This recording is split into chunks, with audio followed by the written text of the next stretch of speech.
Na paraxá dessa semana, Re'ê, Moisés declara guerra ao egoísmo.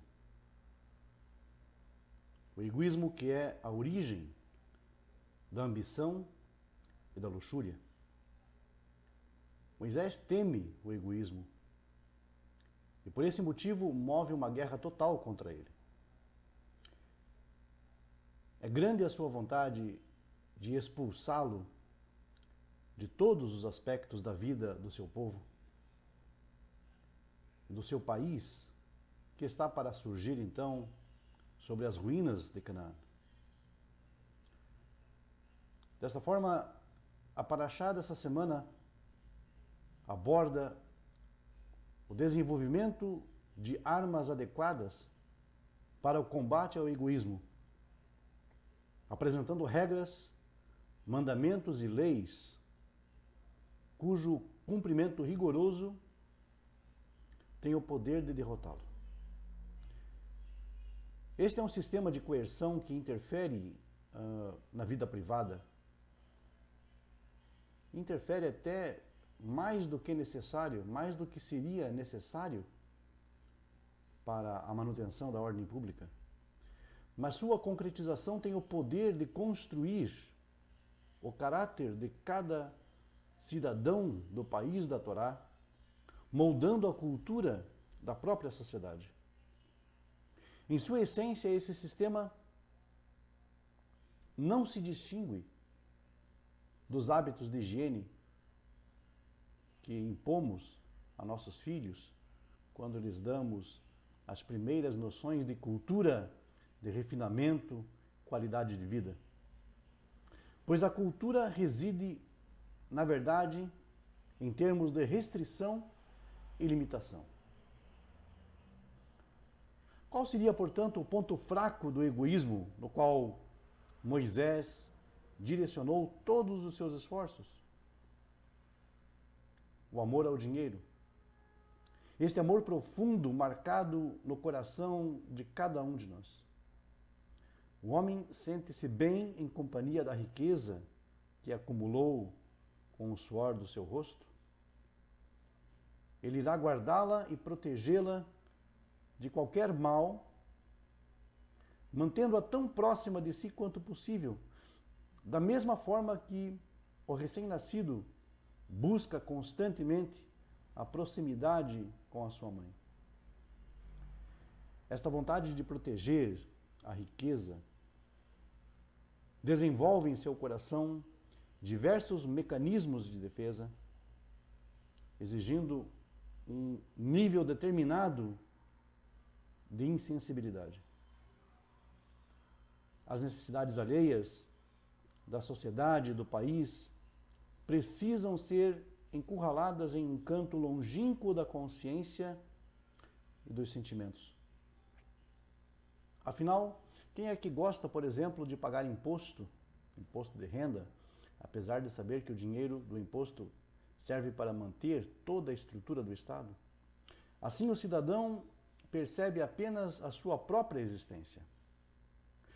Tudo de acordo com a sagaz observação do Rabi Israel Salanti sobre o motivo pelo qual uma pessoa vê somente a sua imagem refletida ao olhar o espelho, porque o outro lado do mesmo está coberto com uma película de prata. Prata e dinheiro, em hebraico, são designados pela mesma palavra, kesef. Ao se viver esse tipo de vida, nós sentimos o sopro gelado que marca as relações entre as pessoas. É um sopro gelado que vai além da fina camada da falsidade das convenções sociais. A consequência final desse tipo de situação é bem conhecida por todos nós.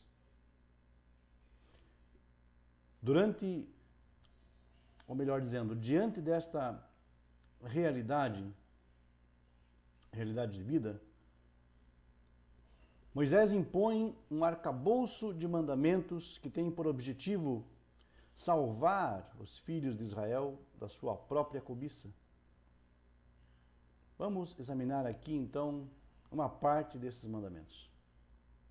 Esta estrutura de mandamentos é elaborada com base em efeitos psicológicos cumulativos e baseia-se na reposição atos feitos do homem que influenciam seus pensamentos, sua visão de mundo, o seu caráter, e não ao contrário. O Sefer HaChinuch, o livro da educação, formulou esta suposição do seguinte modo: saiba que o homem é acionado por suas ações e seu coração e pensamentos seguem sempre atrás das ações com as quais se ocupa, para o bem e para o mal, pois os corações seguem as ações. Mandamento 20 do Sefer HaChinuch. Esta suposição também encontra apoio na psicologia moderna. Portanto, é possível controlar os sentimentos do egoísmo através de atos compulsórios de entrega. Esses atos encontram-se ordenados da seguinte maneira. Número 1. O Maaser Sheni, o segundo dízimo, ordenado por Moisés. 2. O Maaser Ani, o dízimo do pobre. 3. A revogação de divisas. 4. A tzedakah, ou a caridade. E assim. Conforme vamos ver logo mais, esta é uma ordem que respeita considerações profundas sobre o caráter humano. O primeiro desses mandamentos, que é o Maaser Sheni, o segundo dízimo, foi assim enunciado na Torá. Certamente separarás o dízimo de todo o produto das tuas sementes, e comerás diante do Eterno teu Deus, no lugar que ali escolher para fazer habitar o seu nome. E se o caminho te for comprido, de sorte que não o possas levar, então o trocarás por dinheiro, e atarás o dinheiro à tua mão, e irás ao lugar que o Eterno teu Deus escolher.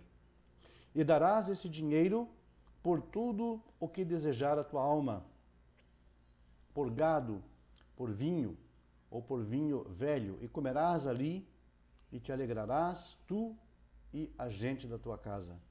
Deuteronômio 14, 22 a 27. Todo proprietário de terra deveria separar uma décima ou um décimo da sua safra, da sua colheita, e levá-los a Jerusalém, de acordo com esse mandamento. Lá, então, ele e a sua família deveriam comer dessa colheita. Se a colheita fosse muito grande, não pudesse ser transportada, se esse dízimo fosse muito grande, o proprietário deveria então resgatar o dízimo em seu equivalente em moedas. Esse dinheiro então seria levado para Jerusalém para ser gasto apenas com alimentos. Os proprietários de terra eram obrigados a separar esse dízimo no primeiro, no segundo, no quarto, no quinto ano do ciclo de 7 anos, compreendidos entre um ano sabático e outro. Apesar desse mandamento não afetar a posse dos proprietários rurais, ele limitava o uso de um décimo da safra, obrigando-os, então, a consumi-los justamente em Jerusalém. Isto bastava para abalar o sentimento de posse absoluta, de controle que supostamente as pessoas nutriam pelos seus bens, pois outro que não ele decidiu como deveria usufruir da sua própria colheita. E ao se comportar assim, ano após ano, o proprietário da terra certamente teria mudado o seu modo de se relacionar com os seus próprios bens. Sem dúvida, ele se libertaria um pouco da sua dependência exclusiva dos seus bens, da sua riqueza. Pois, afinal de contas, esse mandamento do segundo dízimo mostra claramente que ele não é o dono absoluto de tudo aquilo que administra e controla, como seus bens, sua terra ou a sua riqueza. Então, chega a próxima etapa, em que ele impõe um desafio mais difícil de ser realizado, que é o Maaser Ani, o dízimo do pobre. Diz o texto em Deuteronômio 14, verso 28, ao fim de 3 anos, tirarás todos os dízimos do teu produto naquele ano e os depositarás dentro de tuas cidades. Aqui o proprietário, então, é obrigado a separar 1/10 da sua colheita e dá-los aos outros, aos pobres. A educação do coração para saber doar, entregar, é feita em etapas, por meio desses mandamentos. Em um ciclo de 7 anos, o hebreu se preparava durante 4 anos com o segundo dízimo em Jerusalém. E durante 2 anos, o terceiro e o sexto, ele desafia seu egoísmo com o dízimo que era doado aos pobres.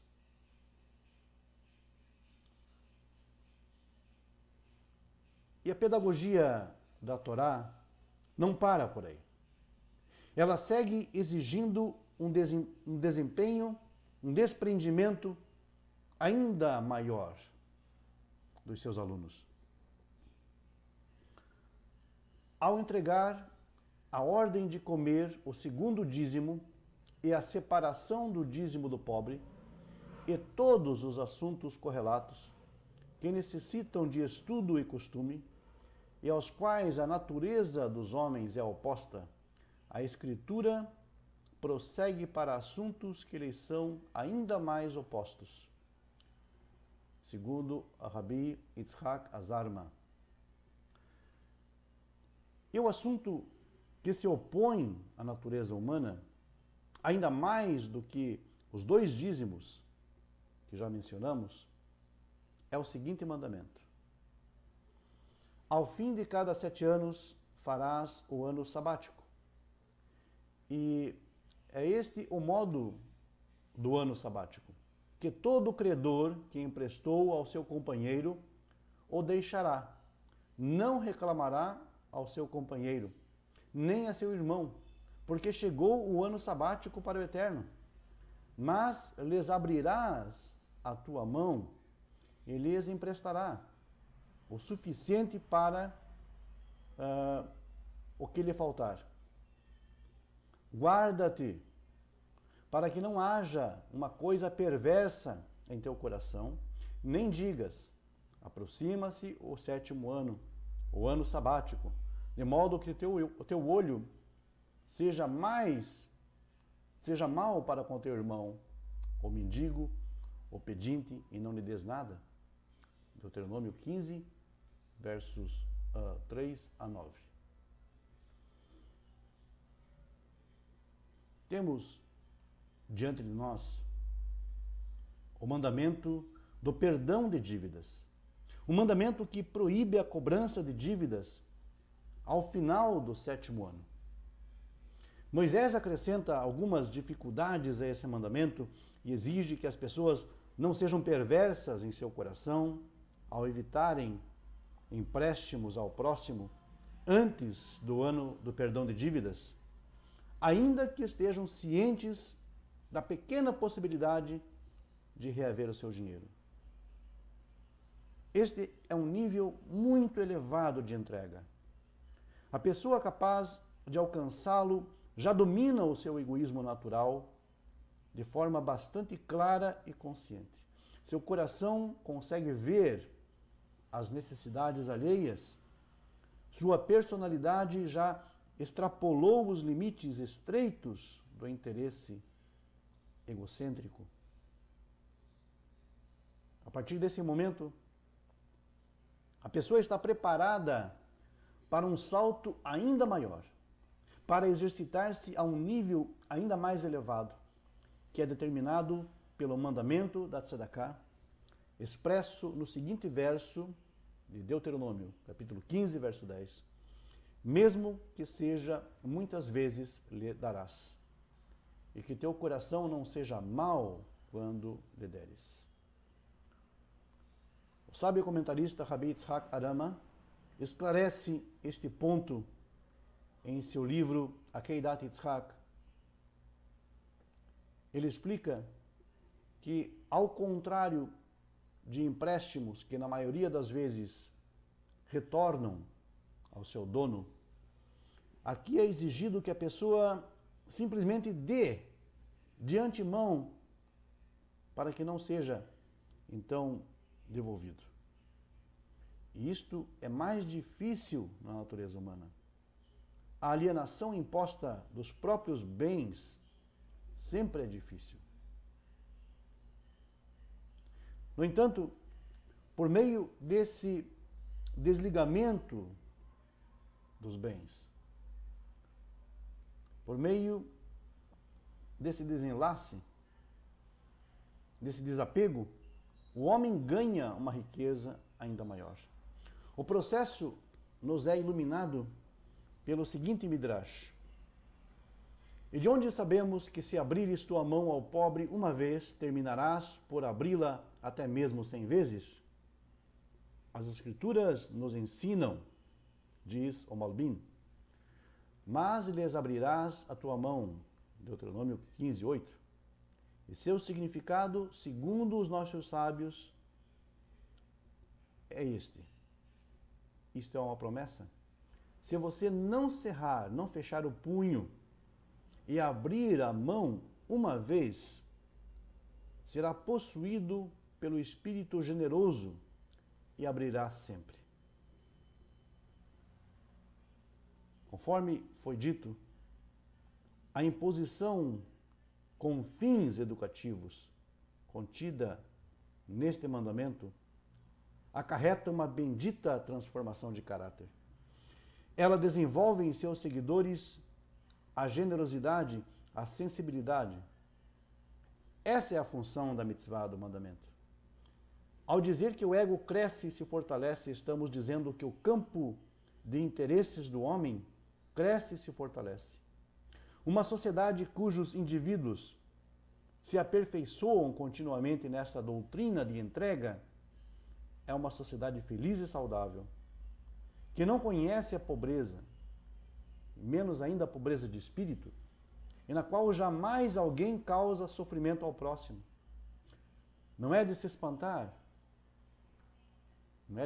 então, que Moisés tenha enfatizado aos ouvidos dos filhos de Israel tais valores, para que eles lhes fossem benéficos por todo o seu futuro.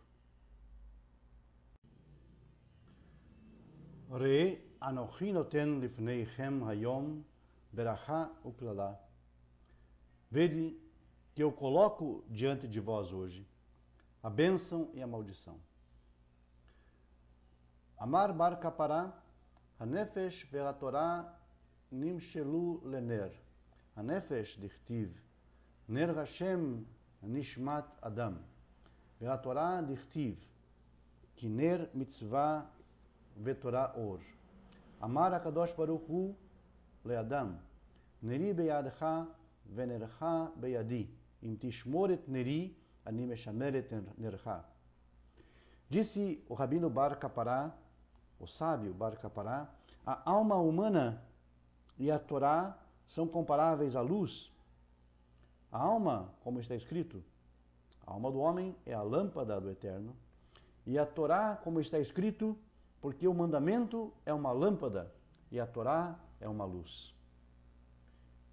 Disse o santo bendito seja ao homem: a minha luz está em tuas mãos, e a tua luz está em minhas mãos.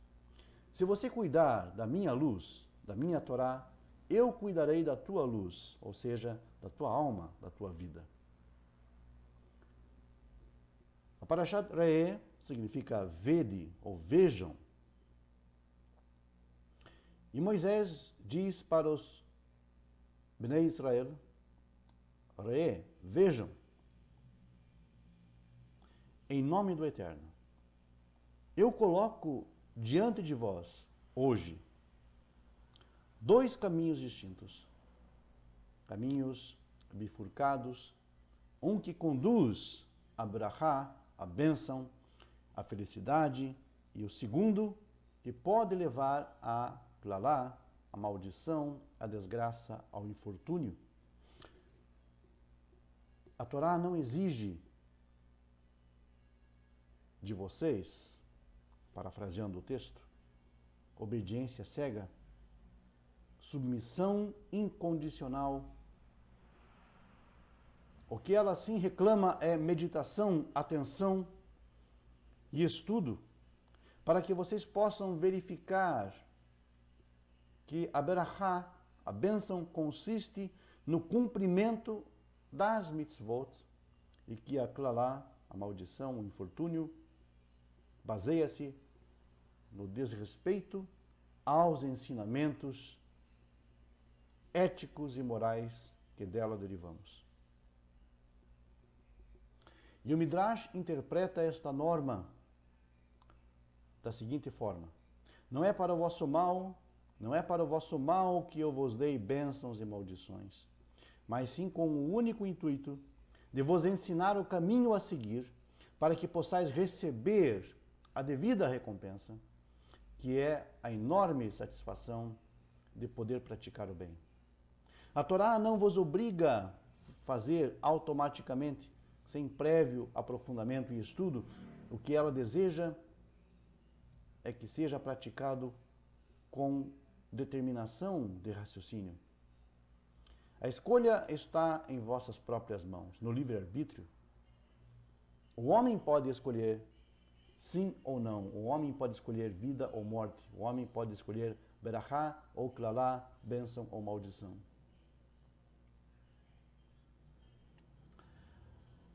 Como diz uma fonte rabínica, Bederech she'adam rotze leilech, bamolihim oto. O homem é levado para aquele caminho que ele próprio pretende seguir. A base fundamental do monoteísmo judaico está no fato de re'eh, no fato de ver, no fato de poder enxergar, de poder entender na clareza dos preceitos da Torá. Na Torá não existem segredos. As suas prescrições não estão envolvidas em mistérios. É isso que a nossa passagem de abertura alega. Em coisas abstratas, concebíveis só por uma limitada elite de clero, de teólogos ou de superintelectuais. Deus próprio se revelou no Monte Sinai e da sua própria boca. O povo de Israel ouviu os 10 pronunciamentos, os 10 mandamentos, que são a quinta essência da doutrina da Torá. Lo bashamayim hi. A Torá não está nos céus. Ela não é destinada aos anjos. Ela é um livro aberto e claro para toda a humanidade. Esta é a base do monoteísmo judaico, a base do universalismo judaico. Segundo o professor Hermann Cohen, o judaísmo não é uma religião no mesmo sentido como os outros povos interpretam o conceito de religião. Para eles, a religião é uma crença cega em Deus, envolvida em segredos, mistérios, sacramentos, isolada de tudo que é humano. As suas determinações, os seus dogmas estão relacionados mais com o céu, mais com os reinos espirituais do que com o mundo, do que com a terra, com a vida, com os problemas do dia a dia. Para aqueles que servirem a Deus de forma devota, é prometido um lindo outro mundo, um nirvana, um êxtase espiritual, onde as almas serão recolhidas depois da morte e gozarão uma eterna felicidade. Em resumo, é assim que as religiões ensinam. Este mundo de crenças não tem nada em comum com a vida cotidiana. Ele está mais interessado em estreitar as relações entre o homem e Deus, do que entre o homem e o seu semelhante. Esta forma de crer só pretende salvar a alma do homem, não se preocupando com a miséria social dos seus adeptos. E é por isso que os fanáticos seguidores das religiões torturaram e queimaram vivos nos autos de fé milhares e milhares de inocentes, servindo assim de modelo as câmaras de gás e as perseguições, os pogroms, inquisições e o holocausto. Mas a Torá significa ensinamento, educação, esclarecimento. A Torá acompanha o homem constantemente, velando sobre ele dia e noite. Itró, Jetro, o sogro de Moisés, definiu de forma admirável o puro sentido e o valor sublime da Torá, dizendo: e adverti-lo-ás sobre os estatutos e as leis, e fará com que eles saibam o caminho por onde andarão e a obra que farão. A Torá não é um dogma obscuro. Ela é a luz, um guia do caminho para o bem viver neste mundo. O nosso campo de atividade é neste mundo e não no mundo futuro. Nós não aspiramos estabelecer o reino celestial na terra. Almejamos antes divinizar a terra para torná-la mais espiritual. Como diz a tradição, fazer com que a terra seja um receptáculo para a divina presença. O rei Davi canta em seu salmo: os céus são os céus do Eterno, Hashamayim, Shamaim, Ladonai. Mas a terra deu ele aos filhos dos homens. Ve'aretz natan livnei Adam. E dele, do ser humano, do Bnei Adam, depende que a vida se torne merecedora de ser vivida. O versículo da Torá reza: Ve'anshei kodesh tiyum li. Ser-me-eis como homens consagrados. E os exegetas interpretam: o Eterno quer seres humanos consagrados e não anjos.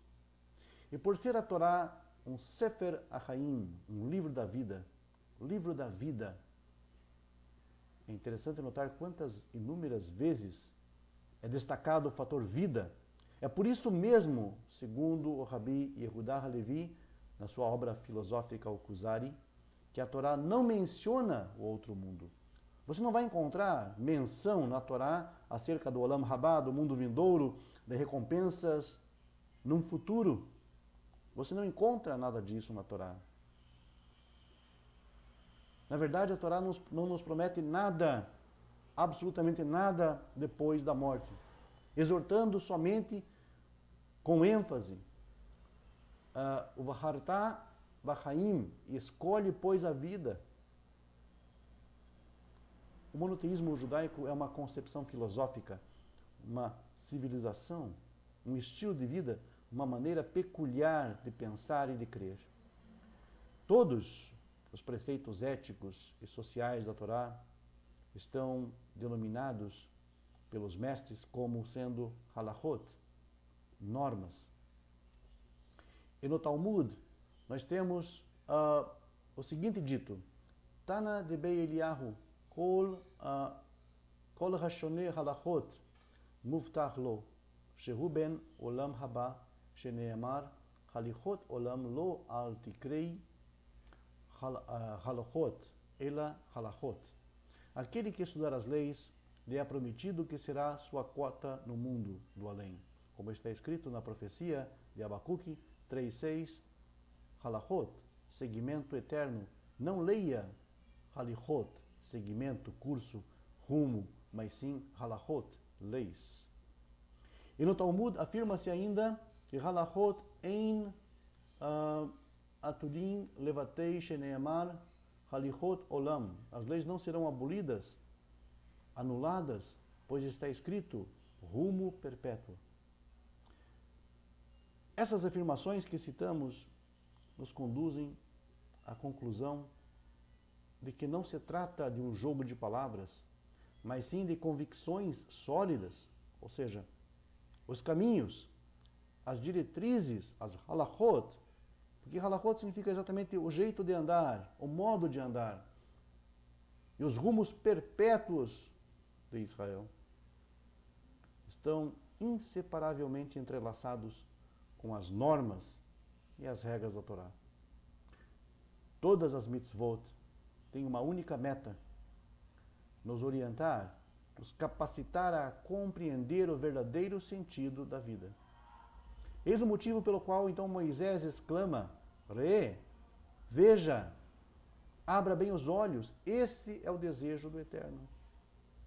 Sendo a Torá um farol que emana luz e clareza, isso é mais do que lógico, porque a Torá detesta toda espécie de obscurantismo. Também a alma humana é uma centelha que deve iluminar todos os nossos caminhos.